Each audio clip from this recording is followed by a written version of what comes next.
Today's question, Anthony, comes from Daniel in Arizona. Dave, Anthony, I'm on baby step 2. I've got $27,000 in student loan debt, $1,500 in a personal loan, $800 on credit cards. Since the coronavirus pandemic, I noticed my student loans have gone from 8.5% interest to 0.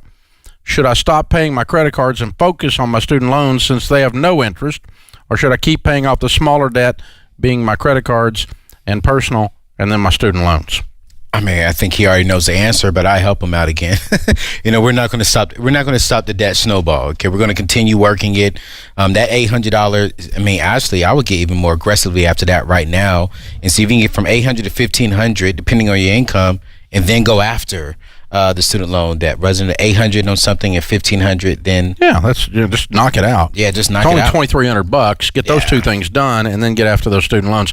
The thing is, the interest that you're saving on the student loans, not having to pay that, is going to work either way mathematically. Yes. It's going to end up in exactly the same place if you pay the exact same amount. Yes. So there's no math benefit, and you knock out the little ones because you get that get to pat yourself on the back, get to say, attaboy, yes, well done, Daniel in Arizona, well done.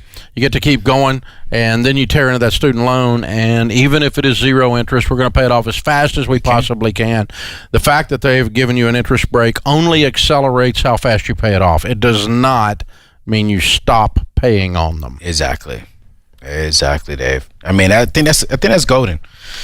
Don't break the baby steps, you guys. Yeah. Don't break that snowball. I mean, the only thing we're telling you is, like we've always told you, if you're in the middle of a crisis yourself, a personal crisis of income or financial, you do not work the baby steps. You stop and build up cash. So if you've lost your job in the pandemic, if you have been furloughed in the pandemic, then you're in the middle of a crisis. You stop everything and you just pile up cash and take care of your 4 walls: food, utilities, rent being your first 3, and transportation, keep gas in the car, and to go to your new job that you start working to get things going again. As soon as possible. I mean, take anything. Just keep going. Keep money coming in. It's real easy in a situation where there's a lot of excuses out there that are disguised as reasons to sit and wait on something to happen. Let me tell you when something's going to happen. When you make something happen. That's it. The government's sending you $1,200. That is not going to fix your life, and if it did, by definition, you were already struggling. Mathematically, if $1,200 fixes your life, mathematically, you didn't have a life. And so it doesn't fix your life. It's a joke.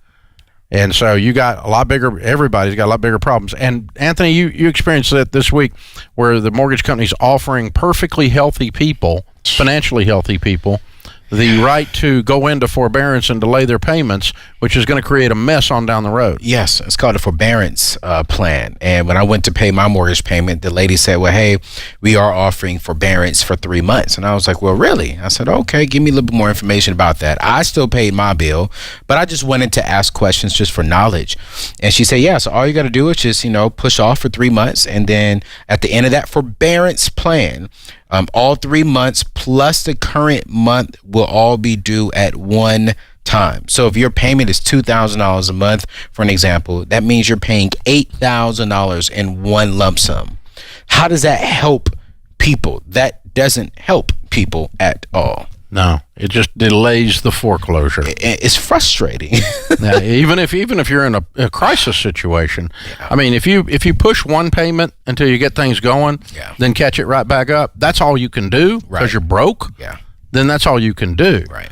But this kicking the can down the road stuff, these SBA loans for these small businesses that are supposedly forgiven, and I got to tell you, I've been reading the details on it.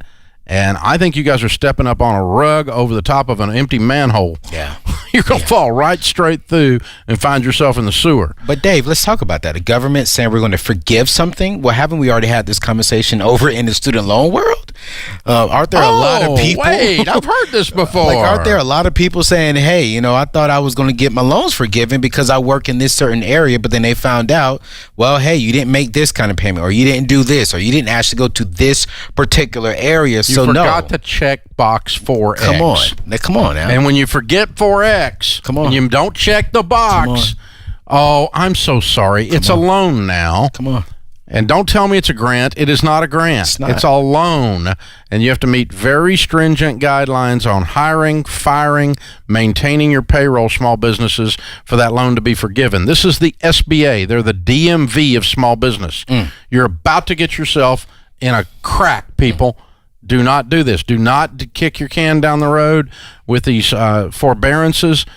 Do not kick the can down the road with a supposed forgiveness. And you make a good point. I mean, haven't we heard this song before? Yes. Same song, different verse. Yes, sir. I'm from the federal government, and I'm here to help. Well, there's 88, that should make your hair curl right there when you hear that phrase. I'm telling you, there's 88,000 people right now where their heads are curling because they thought they was going to get their student loans forgiven. That have been turned down. Yes, sir. And they've only approved a handful. A handful. Just just 5 or something. I mean, it's ridiculous. It's ridiculous. Research student loan forgiveness not happening, and you'll find it's true. It's not happening. Yeah. And that's what you're going to get. You're going to find out the borrower is slave to the lender, and that master is not very forgiving. Yeah. That's what you're going to find. Don't do that. And don't kick the forbearance down the road. And stay off the payday lender's lot. Please don't. I'm sorry. I seen that yesterday, Dave. 13 cars. I'm just going to say it on the air. You should have taken license plate numbers down. No, but 13 cars at Advanced Financial. And I'm like, what are you all doing? No, this is not the smart move, you guys. They're going to charge you ridiculous interest rate. And what's going to happen, you're going to get stuck in this for years and for years and for years, because if you don't have the money now, what makes you think you're going to have the money when you do get your job back, or when it is next week? You're going to get stuck in that system. Listen, you can get 3 jobs delivering pizza by the end of the night. Yes. You can get jobs with Amazon. You can get jobs with grocery stores. They're hiring like crazy.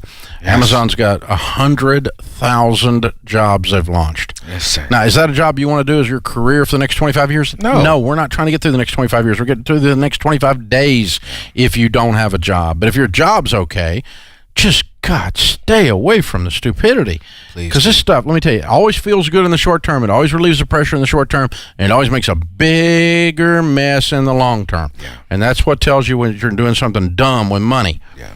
And so you do not have to fall into this. And we're not here to say, oh, you should have had an emergency fund. I told you so. Oh, you should have been out of debt. I told you so. We're not saying that. If you're hurting, we're here to help you. But we're also telling you, if you're hurting, don't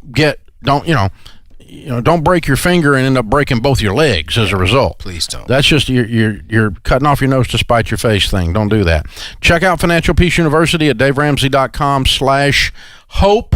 We are, for the first time in 30 years, giving you a free 14-day trial. Some of you have 14 days left at home. And you got a free 14-day trial for the full high-performance suite, the 9 weeks of classes. It's 9 classes, so you can easily binge through those easier than you can some of the stuff you're doing on Netflix. Yep. And every $1 plus, you get it all signed up. You can get everything going for Financial Peace University. Spread the word. Financial Peace University, free for 14 days. People need to be in this. Over 30,000 people have already done it in just the last couple of weeks. Yeah. And we want a bunch more in there. I want 300,000 doing this. Yeah. And then I'll be happy.